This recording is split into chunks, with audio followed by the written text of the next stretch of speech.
Welcome to our channel, the home of in-depth basketball storytelling where we unravel the greatest moments, the biggest controversies, and the legends who changed the game forever. If you're a real fan of the sport, make sure to hit that subscribe button and turn on notifications so you never miss an episode. Basketball isn't just a game, it's a battlefield. And no team embodied that more than the Detroit Pistons of the late 1980s and early 90s. They weren't just champions, they were warriors. They didn't just play the game, they imposed their will on it. Built on brute force, defensive mastery, and a ruthless mentality, they became the most feared and hated team in NBA history. They were the bad boys. But how did this group of misfits, enforcers, and underappreciated stars carve out a dynasty in an era dominated by Magic Johnson's Showtime Lakers and Larry Bird's Boston Celtics? What made them so dangerous that even the NBA itself had to step in and change the rules? And why did their fierce rivalry with Michael Jordan and the Chicago Bulls alter the course of basketball history forever? This is not just the story of a basketball team. This is the story of a movement. A rebellion against the NBA's Golden Boys. A squad that redefined toughness and forced the league to respect them, even if they never wanted to. This is the untold story of the bad boy Pistons' reign. Narrator. Before the flashy super teams of today, before hand-checking was banned, before the league tried to soften the game for more finesse and scoring, there were the bad boys. They played by their own rules and forced their opponents to play their way or not at all. They were villains in the eyes of the NBA. They were bruisers, enforcers, rule breakers. They weren't worried about popularity, style points, or media praise. They were focused on one thing: winning, no matter the cost. But their road to glory was paved with struggle, controversy, and pure grit. They weren't handed anything, they had to take it. Chapter 1. The Birth of the Bad Boys. The story begins in the early 1980s when the Detroit Pistons were just another struggling franchise, overshadowed by powerhouse teams in the NBA. They had no identity, no clear direction, and no real shot at competing with the league's elite. But all of that was about to change. In 1981, the Pistons made a franchise-altering decision when they selected a fiery, ultra-competitive point guard out of Indiana University, Isiah Thomas. From the moment Thomas stepped onto the court, it was clear he was different. He wasn't just talented, he had a hunger, a chip on his shoulder, and an undeniable will to win. But even with his skills, the Pistons still weren't ready to contend. Enter Chuck Daly. Hired as head coach in 1983, Daly was the mastermind who would turn the Pistons into a dominant force. He saw that talent alone wouldn't be enough to take down the Celtics and Lakers. If the Pistons wanted to rise, they needed to become the toughest, meanest, and most physical team the league had ever seen. Under Daly's leadership, the Pistons began assembling a squad that reflected his vision. In 1982, they acquired Bill Laimbeer, a center who wasn't afraid to mix it up in the paint and do the dirty work. Then came Rick Mahern, a bruising enforcer who struck fear into opponents. In 1985, the Pistons added Joe Dumars, a quiet but deadly shooting guard who would become the perfect backcourt partner for Thomas.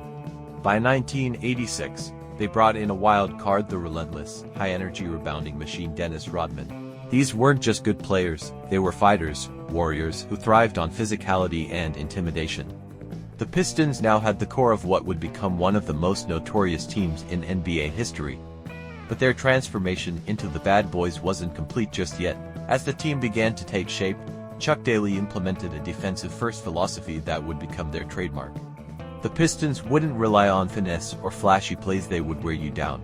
They would knock you off balance, push you out of your comfort zone, and make every possession a war.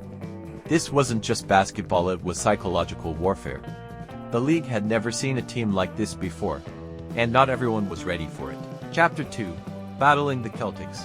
From the 1985 to 1986 season onwards, the Pistons and Celtics engaged in brutal playoff battles.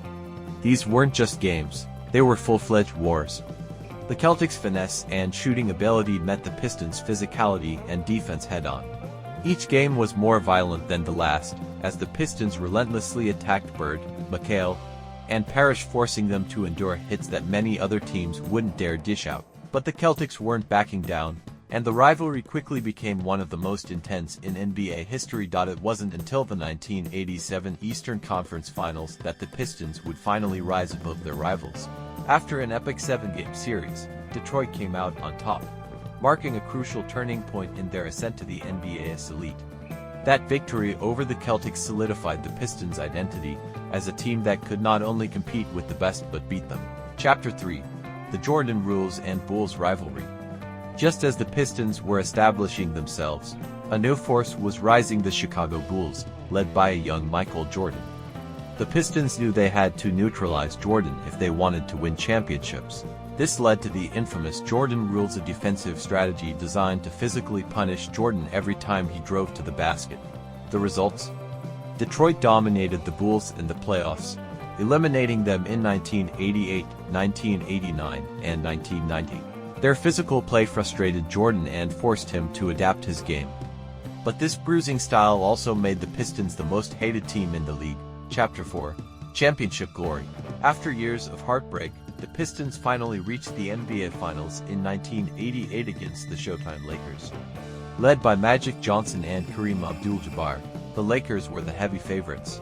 Detroit took them to 7 games, but injuries and controversial calls cost them the title. But in 1989, the Pistons got their revenge. They swept the Lakers in the finals, securing their first ever NBA championship. They repeated in 1990, defeating the Portland Trail Blazers, cementing their legacy as one of the greatest teams ever. Chapter 5: The Fall of the Bad Boys. But all reigns must come to an end. In 1991, Michael Jordan and the Bulls finally got their revenge, sweeping the Pistons in the Eastern Conference Finals. In a moment that would define their legacy, Detroit walked off the court without shaking hands, an act of defiance that still sparks debate today. That series wasn't just a loss, it was the end of an era. The league was changing, and the Pistons' bruising style was starting to fade as the NBA pushed for a more open, offensive game.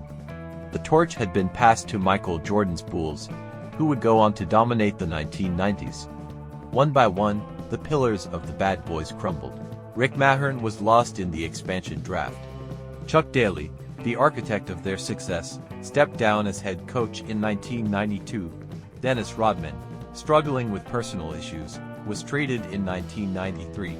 And by 1994, Isiah Thomas, the heart and soul of the team, retired due to injury. The Bad Boys were officially no more. Conclusion: Legacy of the Bad Boys. The Bad Boy Pistons weren't just a team. They were a revolution. They changed how the game was played, how defense was valued, and how physicality could dominate skill. They proved that basketball wasn't just about offense, it was about grit, intimidation, and imposing your will on the opposition. Even today, you can see their fingerprints on the game. Draymond Green's intensity, the Miami Heat's heat culture, the defensive-minded teams that refused to back down, all owe something to the blueprint set by the Bad Boys. They set a precedent for physical dominance, and their legacy continues to inspire new generations. So whether you cheered for them or against them, one thing is undeniable: the Bad Boy Pistons made an impact THT will never fade. They forced the NBA to take notice, they demanded respect, and they left behind a story of resilience, determination, and uncheckable brotherhood. This is the story of the Bad Boys, this is their legacy, and this is NBA history. If you enjoyed this deep dive into NBA history, don't forget to like, subscribe, and hit that notification bell for more basketball stories. This is Science of Justice, and we'll see you in the next one.